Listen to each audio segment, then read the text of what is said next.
அரசியலில் நீண்ட நெடுங்கிய ஒரு அனுபவம் வாய்ந்த ஒருத்தர். ஆனால் அவரை பின்னுக்கு தள்ளி இருக்கிறார் அஜித் பவார் அப்படிங்கிறத எப்படி பார்க்கலாம் பேசலாம். அதுக்கு முன்னாடி நான் ஜோதிமணி அவருடைய கருத்தை கேட்டு வரேன். ஜோதிமணி, ஜார்க்கண்டை பொறுத்த வரைக்கும் இந்தியா கூட்டணி ஆட்சி அமைக்கும் என்பதாக தற்போதைய நிலவரங்களை பார்க்குறோம். மகாராஷ்டிரா ஒரு பெரிய எதிர்பார்ப்பு. நீங்கள் நாடாளுமன்ற தேர்தலில் ஒரு நல்ல பர்ஃபார்மன்ஸ் இந்தியா கூட்டணிக்கு இருந்தது. ஆனால் 6 மாதங்களில் அது மாறி இருக்கிறதா எப்படி பார்க்குறீங்க?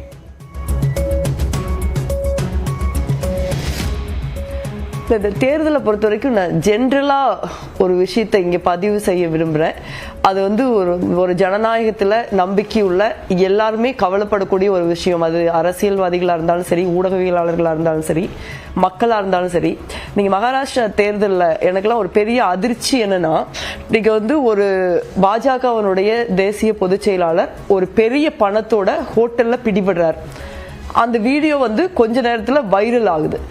அதற்கப்புறம் ஒரு பெரிய இடைவெளி இல்லாமல் ஒரு குறிப்பிட்ட நேரத்துக்குள்ள நீங்க வந்து எங்களுடைய கட்சியினுடைய மாநில தலைவர் நானா பட்டோலே அவர்களும் தேசியவாத காங்கிரசினுடைய எம்பி சுப்ரியா சூலே அவர்களும் பேசுற மாதிரி பிட்காயினை பத்தி பேசுற மாதிரி ஒரு வீடியோ வைரல் ஆகப்படுது. அதை பார்த்தீங்கன்னா அதுல ரெண்டுமே இருக்கிற வாய்ஸ் வந்து அவங்களோடது இல்ல, அது ஒரு ஆர்டிபிஷியல் இன்டெலிஜென்ஸ் ஜெனரேட்டட் வாய்ஸ். இப்ப ஒரு தேர்தலுக்கு ஒரு இரவு பாக்கி இருக்கிற ஒரு சூழல்ல ஒரு தொழில்நுட்பத்தை பயன்படுத்தி மிக நிச்சயமா அந்த சுதான்ஷு திரிவேதி பாஜகவுடைய சேர்ந்தவருக்கு சுப்ரியா சூலே நானா பட்டோலே நோட்டீஸ் அனுப்பிச்சிருக்காங்க, கிரிமினல் டிஃபமேஷன் நோட்டீஸ். அது கேஸ் வழக்கு எல்லாம் நம்ம அதுக்கப்புறம் கோர்ட்ல பாக்குறோம். ஆனா ஒருவருடைய குரலை ஏறக்குறைய அதே போல பயன்படுத்துற ஒரு தொழில்நுட்பத்தை பயன்படுத்தி தனக்கு இருக்கிற அதிகார பலம், பணபலம், நெட்வொர்க்கை பயன்படுத்தி ஒரு பாரதிய ஜனதா கட்சி தேர்தலை வந்து எந்த எல்லைக்கும் நகர்த்த முடியுங்கிற ஒரு சூழல் வந்து ஒரு அதிர்ச்சியா இருக்கு. ஏற்கனவே வந்து இந்த தேர்தல்ங்கிறது நம்ம வெற்றி பெற்றாலும் மிகப்பெரிய போராட்டத்திற்கிடையில தான் நம்ம வெற்றி பெற வேண்டி இருக்கு. ஏன்னா இங்க ஒரு லெவல் பிளேயிங் ஃபீல்டு இல்லாத ஒரு சூழல் இருக்கு. ஒரு மிகப்பெரிய பணபலம், அதிகார பலம், பெரும்பான்மையான வட இந்திய ஊடகங்களின் பலம், இந்த மாதிரி அரசாங்க அமைப்புகள், இடி, சிபிஐ, இந்த மாதிரி பலம், இது எல்லாத்தையும் தாண்டி போராடி தான் வந்து இன்னைக்கு எதிர்கட்சிகள் களத்தையே வந்து சந்திக்க வேண்டிய ஒரு சூழல் இருக்கு. இந்த மகாராஷ்டிரா தேர்தல் அதானி இந்திய அளவில் மட்டுமில்ல உலக அளவில் வந்து ராக் பண்ணப்படுறதா இருக்குது. இல்ல ஒரு மாநிலத்தில் நீங்க முன்னிலை பெறும்போது, உங்க கூட்டணி முன்னிலை பெறும்போது, அப்ப அந்த மாநிலத்தில் இந்த மாதிரியான சிக்கல்கள் இல்லையாங்கிற கேள்வியும் சேர்ந்தே வரும்ல.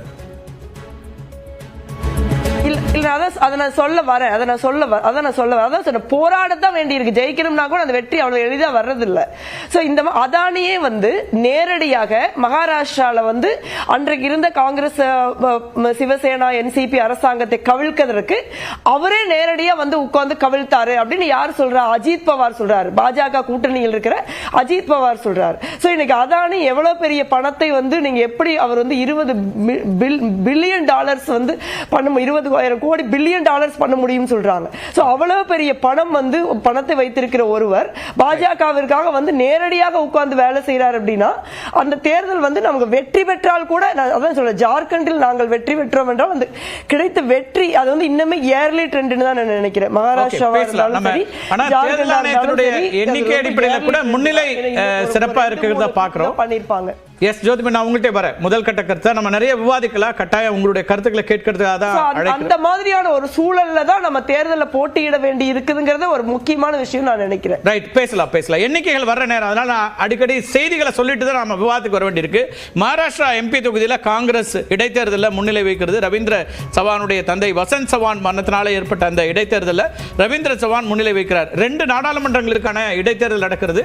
அதுல வயநாட்டில் திருமிகு பிரியங்கா காந்தியும் அதே போல மகாராஷ்டிராலையும் காங்கிரஸ் முன்னிலை. மற்ற இடைத்தேர்தல்களையும் பார்த்தோம். வயநாடு மக்களவை தேர்தலை பொறுத்தவரைக்கும் பிரியங்கா காந்தி 96,000 வாக்குகள் வித்தியாசத்தில் முன்னிலை வைக்கிறாரு. 2வது இடம் அங்க இடதுசாரிகளுக்கு கிடைக்கிறது. 3வது இடத்துல அங்க பாரதிய ஜனதா கட்சியினுடைய நபியா மரிதாஸ் 27,000 வாக்குகளை பெறுகிறார். 1,43,000 இப்போதைய நிலையில். இது வயநாடு தொகுதியை பொறுத்தவரைக்கும் இடைத்தேர்தல். இந்த நேரத்தில் நம்மோடு பாரதிய ஜனதா கட்சியினுடைய மாநில பொதுச்செயலாளர் திரு கரு நாகராஜன் அவர்கள் நம்முடைய நேரார். அவரின் நிகழ்ச்சிக்கு வரவேற்கிறேன். மகாராஷ்டிராவில் மீண்டும் ஆட்சி அப்படிங்கிறது ஒரு மகிழ்ச்சியான ஒரு எண்ணத்தோடு இருக்கும். 6 மாதங்களில் இந்த மாற்றம் வந்திருக்கிறதுங்கிறத எப்படி பார்க்குறீங்க? நாடாளுமன்ற தேர்தல் ஒரு பின்னடைவு மகாராஷ்டிராவில், நீங்கள் எப்படி பார்க்குறீங்க? அதே நேரத்தில் ஜார்க்கண்ட் உங்களுக்கு கிடைக்கல. இப்போதைய நிலைமையில் இந்தியா கூட்டணி முன்னிலை இருக்கு. இல்லை, மகாராஷ்டிராவில் இது எதிர்பார்த்த வெற்றி. நாடாளுமன்ற தேர்தலில் அவங்க 30 இடங்களில் ஜெயிச்சிருக்கலாம். பாஜக கூட்டணிக்கு தேசிய ஜனநாயக கூட்டணிக்கு வெறும் 17 இடங்கள் தான் கிடைத்ததுன்னு நினைக்கிறேன். இப்போ இவ்வளோ பெரிய மாற்றம் மக்கள் கொடுத்த மாற்றம் தான். மக்கள் அதிக பெரும்பான்மை வாக்குகளை அளித்து வெற்றி பெறும்போது உடனே பல கற்பனைகளுக்கு நம்ம சகோதரி போன மாதிரி அவர் தவடே வந்தார். தவடே எத்தனை கோடி நீங்கள் எடுத்தீங்க, எவ்வளோ அவர் கூட பணம் இருந்துச்சு, 2500 ரூபா வச்சுருந்தாருன்னு செய்தி. நீங்கள் என்ன கப்சா விட்டுறதுக்கு ஒரு அளவு இருக்குல்ல, எந்த ஊடகத்தில் வந்துச்சு, எவ்வளோ பணம் கைப்பற்றினதை காமிச்சாங்க, யார் கைப்பற்றினா எவ்வளோ பணம் வந்துச்சு. அப்போ அப்படி ஒரு போலியான பிம்பத்தை நீங்கள் உருவாக்க நினைக்கிறீங்க. ஆனால் உண்மையிலே ஒரு ஆடியோ கால் வெளியே வந்திருக்கு, ஆடியோ வாய்ஸ் வெளியே வந்திருக்கு, அது இல்லைன்னு தகவல் சொல்கிறது தான் இருக்கீங்க. அதெல்லாம் விடுங்க. மகாராஷ்டிராவில் மக்கள் இன்றைக்கு இந்த 2.5 ஆண்டு காலம் ஷிண்டே அவர்களுடைய தலைமையான தேசிய ஜனநாயக கூட்டணி ஆட்சிக்கு ஒரு மிகப்பெரிய ஆதரவை கொடுத்திருக்கிறார்கள். இவங்க எல்லா இடத்துலையும் போய் காங்கிரஸ் கவர்மெண்ட்டு, ராகுல் காந்தி அவர்கள் படாபட் கடாக்கட் என்றெல்லாம் சொல்லி ஏற்கனவே யூபி எலெக்ஷனில் பெண்களுக்கு 1 லட்சம் ரூபா ஆண்டுக்கு வரும் அப்படின்னு சொல்லி கடைசியில் அங்கே இருக்க பெண்கள்லாம் அங்கே பெரிய ஆர்ப்பாட்டம் பண்ணி காங்கிரஸ் அலுவலகத்தை முற்றுகையிட்டதெல்லாம் நம்ம பார்த்தோம். இங்கேயும் அவங்க பெருசாக நம்பினது பெண்களுக்கு 3000 தரோம், 3000 எல்லா விளம்பரங்களையும் அதை செய்தி. நாங்களும் போய் ஒரு 15 நாள் அங்கே இருந்து பார்த்தோம். எல்லா விளம்பரம் நீங்களும் 1500 கொடுத்துருக்காருல, ஏற்கனவே திட்டத்தை தொடங்கிட்டாரு 1500 ரூபா கொடுத்துருக்கிறாரு. மக்களுக்கு நம்பிக்கை இருக்கு, கொடுத்துட்டு இருக்காங்க. சொன்னபடி இன்னும் விடுபட்டவர்களுக்கு கொடுப்பார்கள். அடுத்து 2100 ரூபாய் அதிகமாக கொடுப்பதாக சொல்லியிருக்கிறாங்க. அப்ப ஏற்கனவே கொடுத்துக்கிட்டு இருக்கவங்க நம்புவாங்களா? ஏற்கனவே சொல்லி கொடுக்காத பல மாநிலங்கள் போராட்டம் நடந்துகிட்டு இருக்கு, கவர்மெண்ட் நடத்தே பணம் இல்லை, அப்புறம் எப்படி நீங்க கொடுப்பீங்கன்னு மக்கள் நம்பல. நீங்க மகாராஷ்டிரால ஒரு அமைதியான வளர்ச்சியை நோக்கி நீங்க பாருங்க. இந்த 2.5 வருஷத்துல மிகப்பெரிய போராட்டம், பிரச்சனை, விவசாயிகள் போராட்டம் ஏதாவது இருக்கா? எல்லா வகையிலையும் ஒரு திறம்பட ஒரு நிர்வாகம் நடக்கும் போது, ஒரு டபுள் இன்ஜின் ஆட்சி நடக்கும் போது, மத்தியிலையும் மாநிலத்திலையும் ஒரே ஆட்சி இருந்தா மாநிலத்துக்கு நல்லது அப்படிங்கிற முடிவை எடுத்துக்கலாம். பின்னடைவுங்கிறது எப்படி பாக்குறீங்க? அதே மகாராஷ்டிரா நாடாளுமன்ற இடைத்தேர்தல், ஆனா அங்க காங்கிரஸ் முன்னிலை வைக்குது. நிச்சயமா அதான் சொன்னேன். 30-17 அன்னைக்கு இருந்த மகாராஷ்டிராவில் பார்லிமெண்ட் தேர்தலில் களம் மாறி இருக்கு, மக்கள் ஏற்பு இருக்கு, சட்டமன்றத்துக்கு வாக்களிக்கிறாங்க. நாடாளுமன்றத்துக்கு ஏன் அது மாறுதுன்னு பாக்குறீங்க? நாடாளுமன்றம் சட்டமன்றத்துக்கு பல மாநிலங்களில் மாற்றங்கள் வரதானே செஞ்சிருக்கு. சட்டமன்றத்தில் டெல்லியில ஒரு முடிவு இருக்கு, நாடாளுமன்றத்தில் ஒரு முடிவு இருக்கு, மாநகராட்சியில் ஒரு முடிவு இருக்கு.